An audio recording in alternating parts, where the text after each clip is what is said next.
71 years ago, on a bright, cloudless morning, death fell from the sky and the world was changed. A flash of light and a wall of fire destroyed a city and demonstrated that mankind possessed the means to destroy itself. Why do we come to this place? To Hiroshima. We come to ponder a terrible force unleashed in a not-so-distant past. We come to mourn the dead,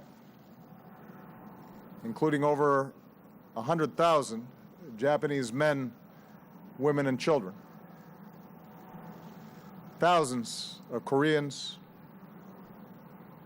a dozen Americans held prisoner.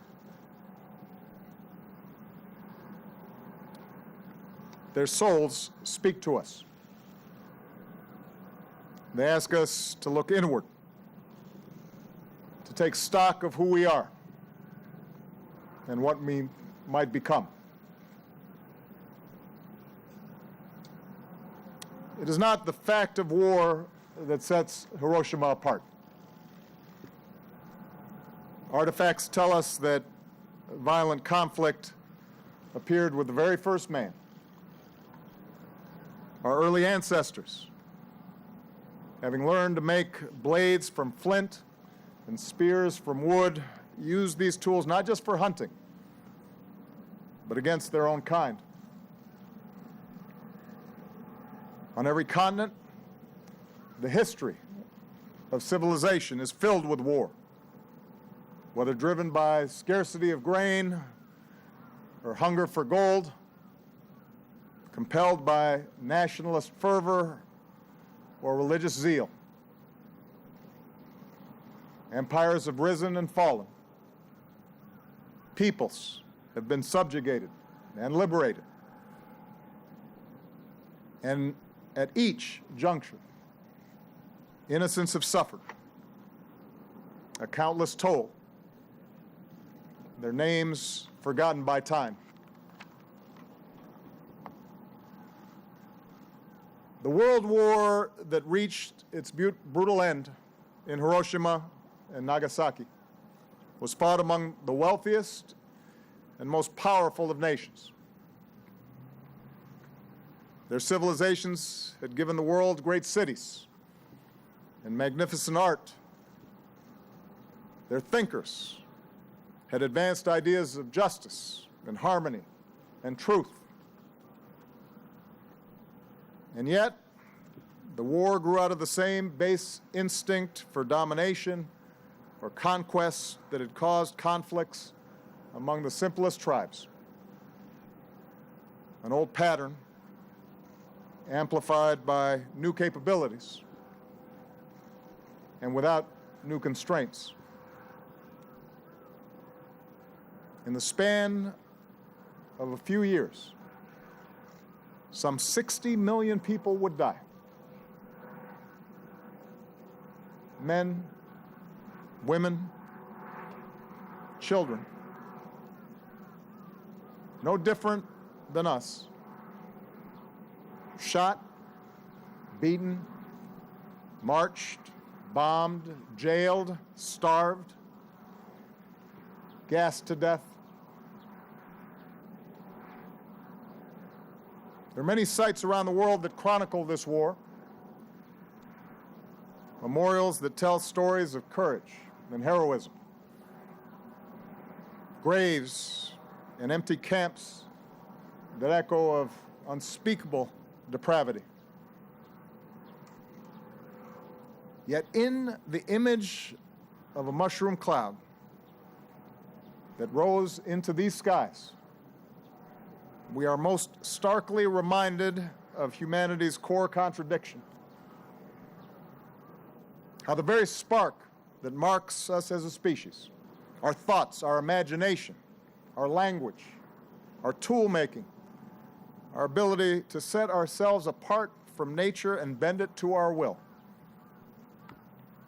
Those very things also give us the capacity for unmatched destruction.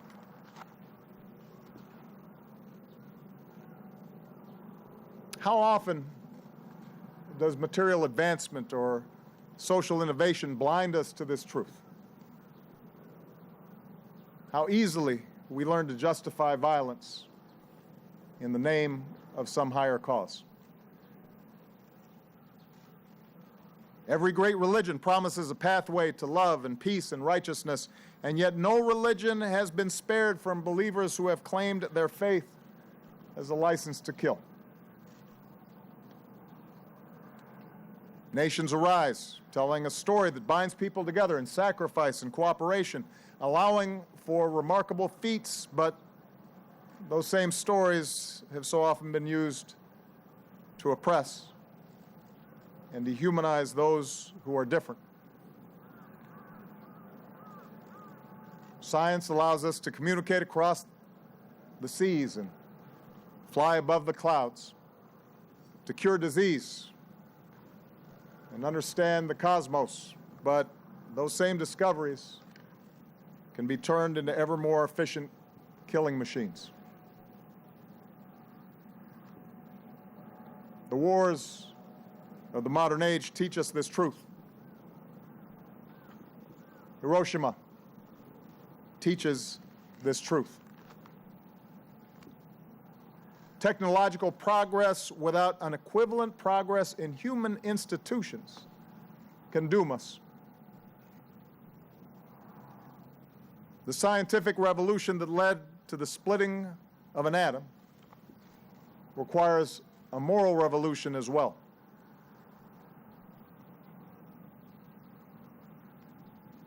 That is why we come to this place.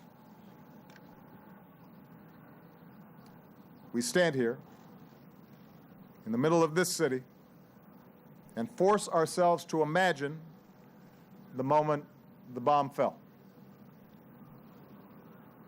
We force ourselves to feel the dread of children confused by what they see. We listen to a silent cry. We remember all the innocents killed across the arc of that terrible war and the wars that came before and the wars that would follow.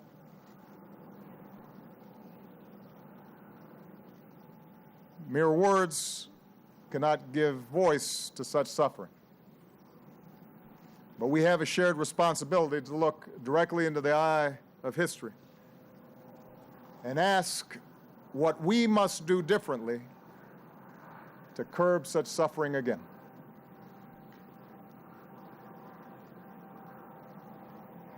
Someday, the voices of the Hibakusha will no longer be with us to bear witness. But the memory of the morning of August 6, 1945, must never fade. That memory allows us to fight complacency. It fuels our moral imagination. It allows us to change. And since that fateful day, we have made choices that give us hope. The United States and Japan forged not only an alliance, but a friendship that has won far more for our people than we could ever claim through war. The nations of Europe built a union that replaced battlefields with bonds of commerce and democracy. Oppressed peoples and nations won liberation. An international community established institutions and treaties that work to avoid war and aspire to restrict and roll back and ultimately eliminate the existence of nuclear weapons. Still, every act of aggression between nations Every act of terror and corruption and cruelty and oppression that we see around the world shows our work is never done. We may not be able to eliminate man's capacity to do evil. So nations and the alliances that we formed must possess the means to defend ourselves. But among those nations like my own that hold nuclear stockpiles, we must have the courage to escape the logic of fear and pursue a world without them.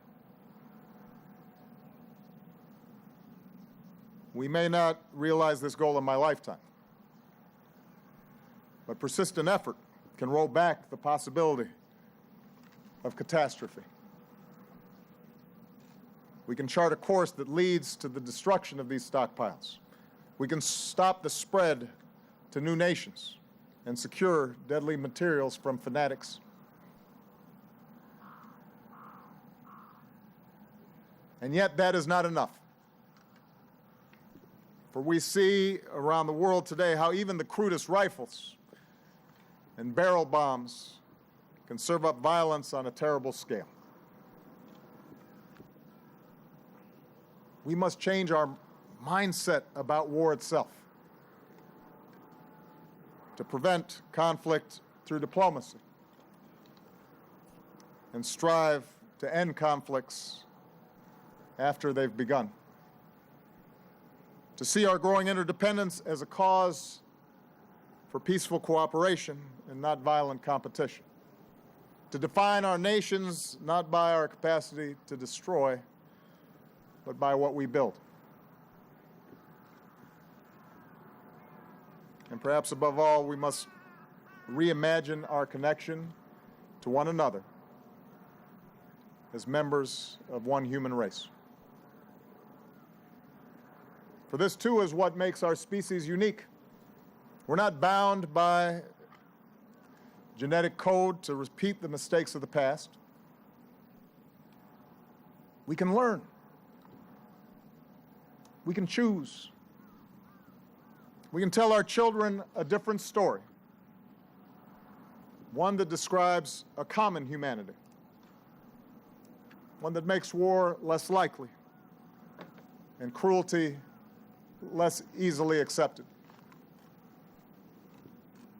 We see these stories in the Hibakusha, the woman who forgave a pilot who flew the plane that dropped the atomic bomb because she recognized that what she really hated was war itself. The man who sought out families of Americans killed here because he believed their loss was equal to his own.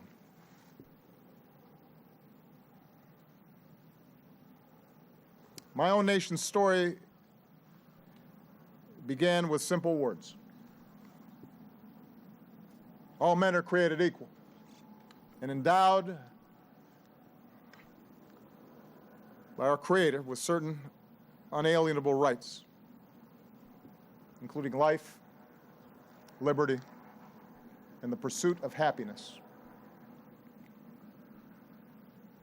Realizing that ideal has never been easy, even within our own borders, even among our own citizens. But staying true to that story is worth the effort. It is an ideal to be strived for, an ideal that extends across continents and across oceans. The irreducible worth of every person, the insistence that every life is precious, the radical and necessary notion that we are part of a single human family. That is the story that we all must tell. That is why we come to Hiroshima, so that we might think of people we love. The first smile from our children in the morning, the gentle touch from a spouse over the kitchen table,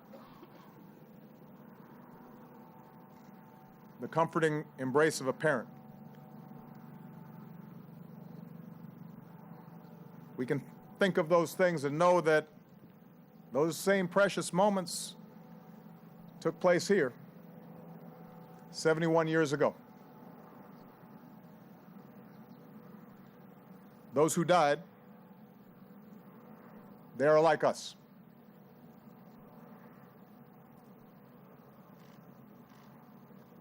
Ordinary people understand this, I think. They do not want more war. They would rather that the wonders of science be focused on improving life and not eliminating it. When the choices made by nations, when the choices made by leaders reflect this simple wisdom, then the lesson of Hiroshima is done.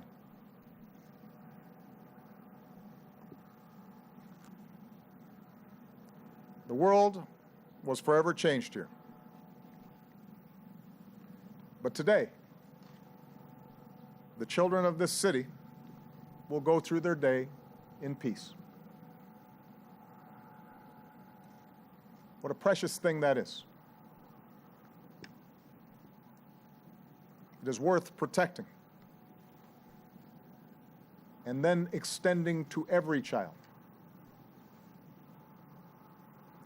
That is the future we can choose. A future in which Hiroshima and Nagasaki are known not as the dawn of atomic warfare, but as the start of our own moral awakening.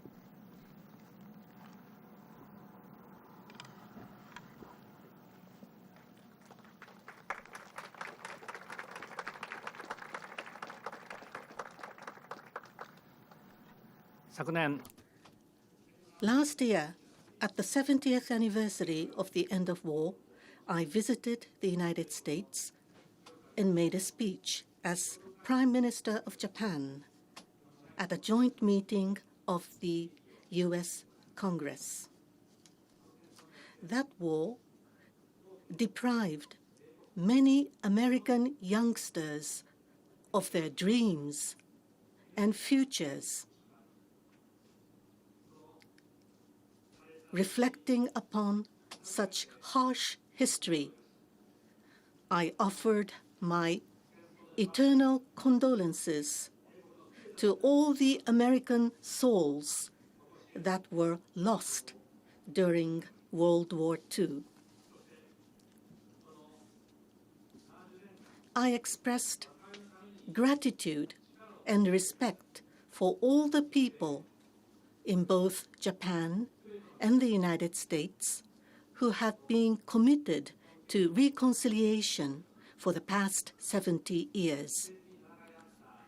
70 years later, enemies who fought each other so fiercely have become friends, bonded in spirit, and have become allies, bound in trust and friendship deep between us. The Japan-US alliance, which came into the world this way, has to be an alliance of hope for the world. So I appealed in the speech. 1 year has passed since then. This time, President Obama, for the first time as leader of the United States, paid a visit to Hiroshima, the city which suffered the atomic bombing. U.S. President, witnessing the reality of atomic bombings and renewing his determination for a world free of nuclear weapons. This gives great hope to people all around the world who have never given up their hope for a world without nuclear weapons. I would like to give a wholehearted welcome to this historic visit, which had been awaited not only by the people of Hiroshima, but also by all the Japanese people. I express my sincere respect to the decision and courage of President Obama.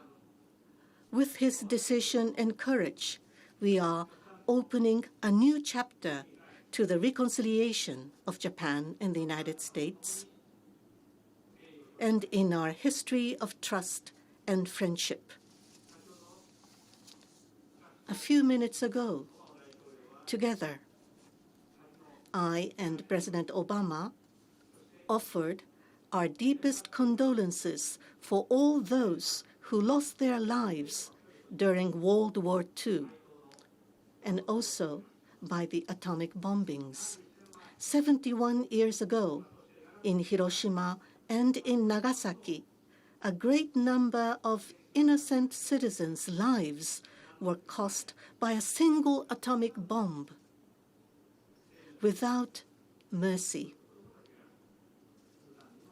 Many children and many citizens perished. Each one of them had his or her life, dream, and beloved family. When I reflect on this sheer fact, I cannot help but feel painful grief. Even today, there are victims who are still suffering unbearably from the bombings. Feeling of those who went through unimaginable tragic experiences, indeed, in this city 71 years ago. It is unspeakable.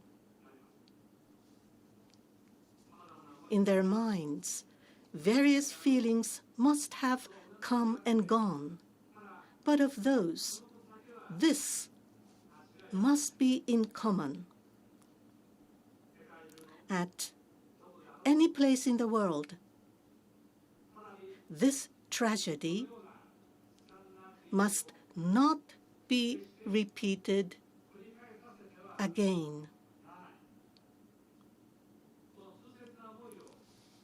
It is the responsibility of us who live in the present to firmly inherit these deep feelings. We are determined to realize a world free of nuclear weapons. No matter how long and how difficult the road will be, it is the responsibility of us who live in the present to continue to make efforts. Children who were born on that unforgettable day lit the light, believing in permanent peace. To make every effort for the peace and prosperity in the world, vowing for this light. This is the responsibility of us all who live in the present. We will definitely fulfill our responsibility.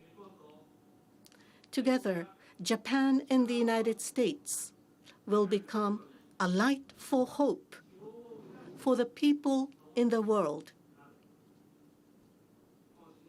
Standing in this city, I am firmly determined, together with President Obama.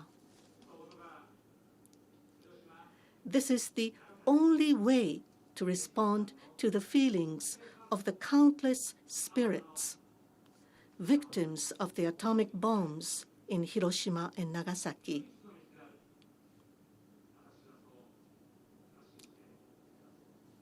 I am convinced of this.